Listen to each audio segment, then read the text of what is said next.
everyone. It's been a while. Been about a week since I posted a video. I've been really busy, so haven't been able to. But I wanted to do a video reaction that actually someone suggested to me. Whoever suggested this, I don't remember who, but shout out to you. In fact, whoever the person who suggested this, please leave a comment saying it was you. I wanted to do a reaction to HelloGreedo's video where he lists top 5 worst things in the Star Wars expanded universe. Now, I'm only doing this because the person who suggested this, I know what I say will not change HelloGreedo's mind, even though, he won't admit he's wrong about the George Lucas quote, or he won't admit his mistake in this video, because he does actually make a mistake about Skippy the Jedi droid, and anyway, let's carry on. HelloGreedo's top 5 worst things in the Star Wars expanded universe. Number 5. Ooh, Mount Sorrow. Well, I'll let him explain, and then I will say my stuff. Mount Sorrow. Nestled on the forest moon of Endor lives a self-aware, fully alive mountain. Mount Sorrow is sad. He's always sad, but that sadness has a flip side because, and you will never guess this, Mount Sorrow's tears have the power to cure your injuries, your illnesses. They have the power to cure your disease. He also has the power to blow people off of his summit with a gust of wind breath. Mount Sorrow appeared one time and one time only in issue 7 of the Ewoks comic book published in May 1986. Alright. HelloGreedo. Mount Sorrow was actually not meant to be taken seriously at all. It was not actually a living mountain. It was just from how the Ewoks viewed the world. Like, in their mythology. Like, if you were a primitive tribe, or part of a primitive society, and you didn't understand things, how would you see the sun? You would see it as a god. And imagine if you're some primitive priest who wants to communicate with the god. You, take psychedelic mushrooms and then you can talk to it. You get what I'm saying? But seriously, if the Star Wars characters were at that mountain, it would just be a regular mountain, because it was just how the Ewoks viewed the world. It wasn't actually a living mountain. And also, HelloGreedo, if you pay attention to the new canon, there's a comic. I am not kidding when I say this. Look it up. There's a comic where Yoda goes to a planet full of sentient, force-sensitive talking mountains. And this is in the new Marvel comics. So, a lot of people like to make fun of Mount Sorrow, which was never meant to be taken seriously, but here in the new canon, they have a story with talking mountains that Yoda fights, and that's supposed to be taken seriously. Oh my gosh. Ugh. Alright, what's number 4? Number 4. Zombies. Boy, do I have some things to say about this too. Alright, let's let HelloGreedo continue. Yep, zombies. To appeal to the modern craze of zombie worship, of course they threw zombies into Star Wars. Okay, so when earthly words like zombie or witch in the case of Sith witches are said in the Star Wars universe, I just kind of get taken out of the whole thing. Did you know that the new canon mentions space diapers? And honestly, I don't really see the word zombie or witch being that big of a deal. I don't really see that as a big deal. If you read, I think it was in Chuck Wendig's novels, they mentioned so much modern Earth slang. And I don't think you've read those books, HelloGreedo. I don't know. Correct me if I'm wrong. Has HelloGreedo read those books? The Chuck Wendig's Aftermath trilogy? Let me know, please. Most everything in Star Wars has an inventive name, some good, some bad. True, like, instead of plastic, they say, like, plasteel, and instead of glass, they said, like transparsteel or something like that. Really cool names like that. But generally everything that is spoken is something you had never heard before, something new. So when I hear zombie or witch, I just kind of roll my eyes. Honestly, like I said, I don't roll my eyes. I don't see that as a big issue. What about zombie Gungans? Yes, zombie Gungans. In a 2003 comic titled The New Face of War, and that was actually a pretty good comic. One of my favorite Star Wars YouTubers, Dark Synovia, actually did a review of that comic a couple weeks ago. Go check that out. Go check out his channel.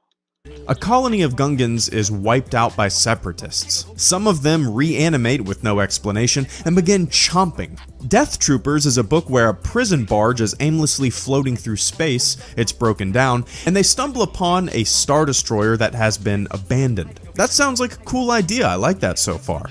But when they board the Star Destroyer, they discover that it isn't really abandoned. It's populated by zombies, disease-ridden people who reanimate and begin attacking the boarding party. Maybe this is a nice little break from our normal Star Wars. Maybe it's a cool horror spin on what we love, but I just don't think it fits.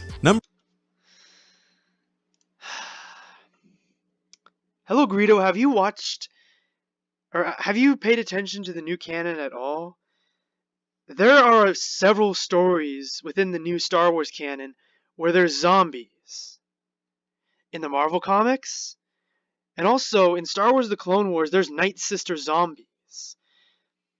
I mean, I know you've been watching Star Wars The Clone Wars lately, so you would know about this. There's Night Sisters that reanimate as zombies. And also, yeah, I think in the Marvel, yeah, it was in the Marvel comics. There's this, the Sith were working on a way to like, for immortality, but then it resulted in zombies. I doubt you've read that comic, but here's the new canons making the same exact mistakes.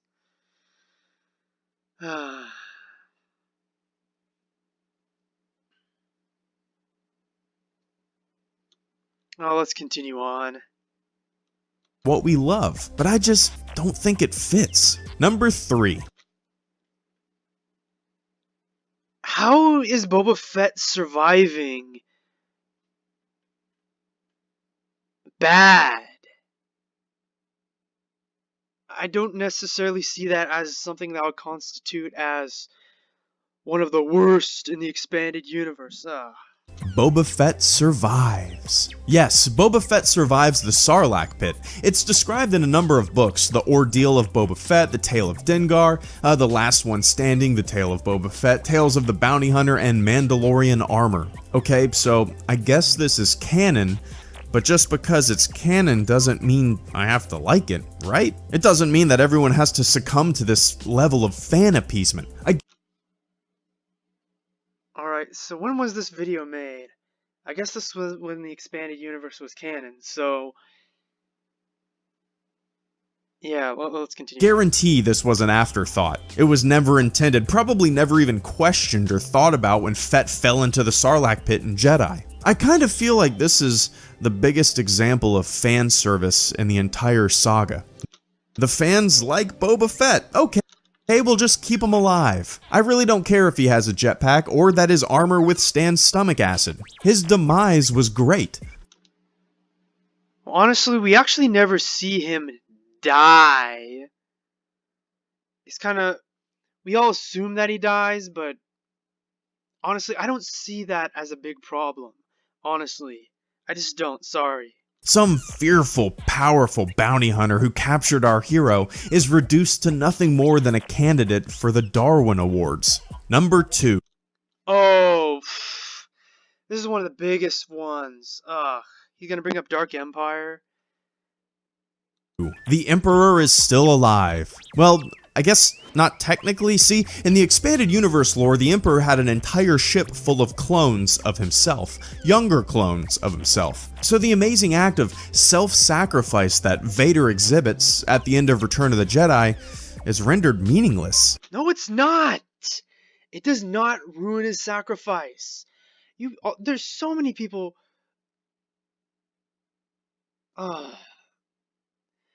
People always say it ruins his sacrifice, but it doesn't. You don't even know what his sacrifice means. It meant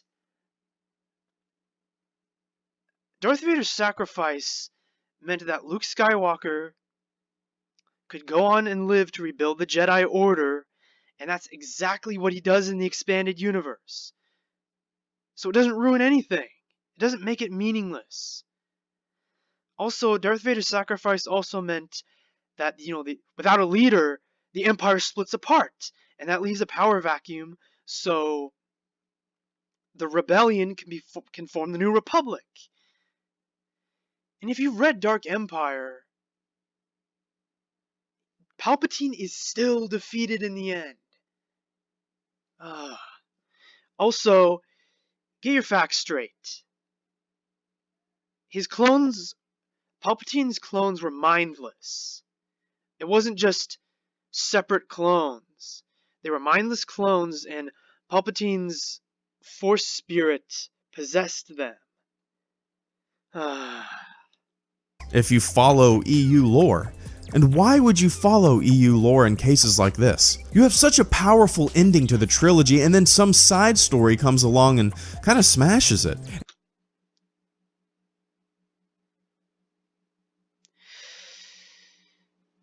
The Last Jedi did a lot more damage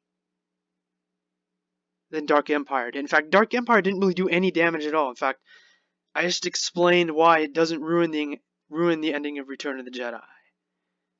But I won't say it again.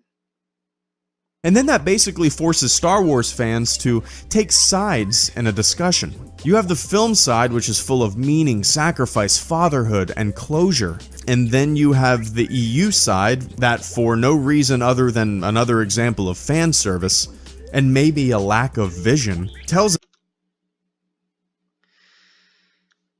HelloGreedo, did you know that the writers of Dark Empire were told specifically by George Lucas himself to bring back Palpatine? Yeah, George Lucas told the writers to bring Palpatine back. Interesting fact, huh? Everyone that the Emperor is basically alive and well in thousands of bodies aboard a spaceship. It wasn't thousands of bodies, it was maybe a couple dozen at best. And still, he gets defeated in the end, so nothing is ruined. Just think it's pretty dumb. Also, if you had an army of DNA replica supervillains, why wouldn't you use them, like, all the time? Oh my gosh. This one pisses me off the most.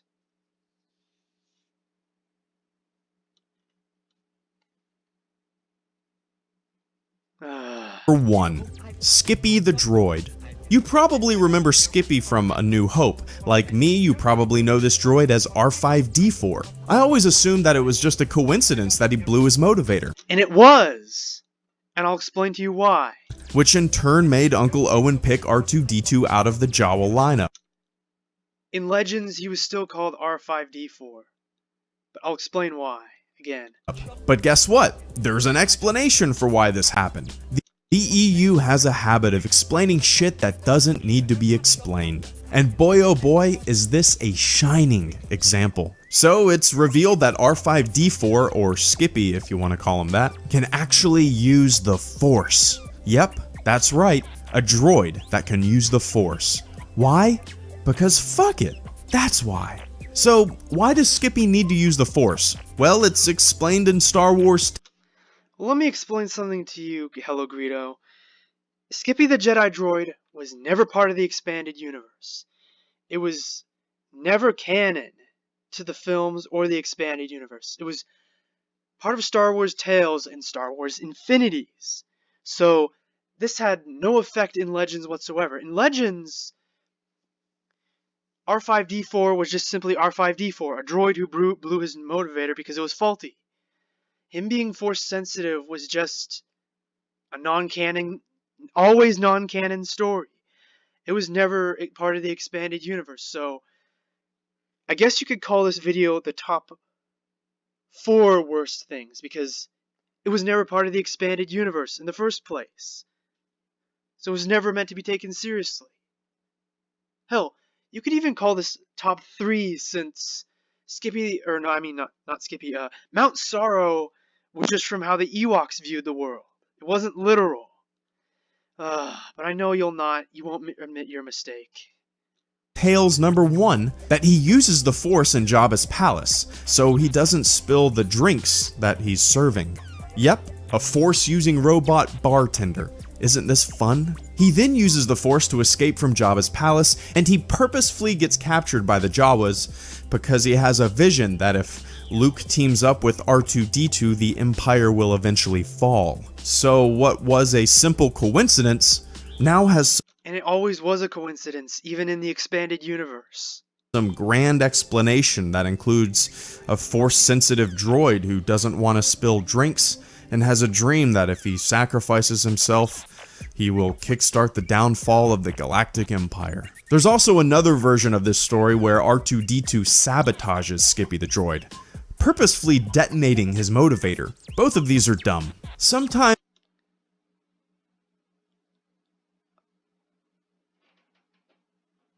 How is the second one dumb? I mean, the first one was never canon in the first place. But how is the second one dumb? shit just happens. Not everything needs to be explained. Not everything needs to be a part of some grand plan.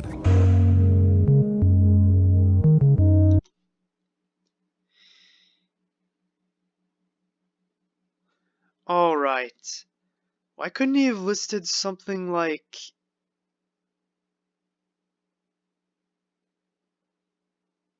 I don't know. Waru.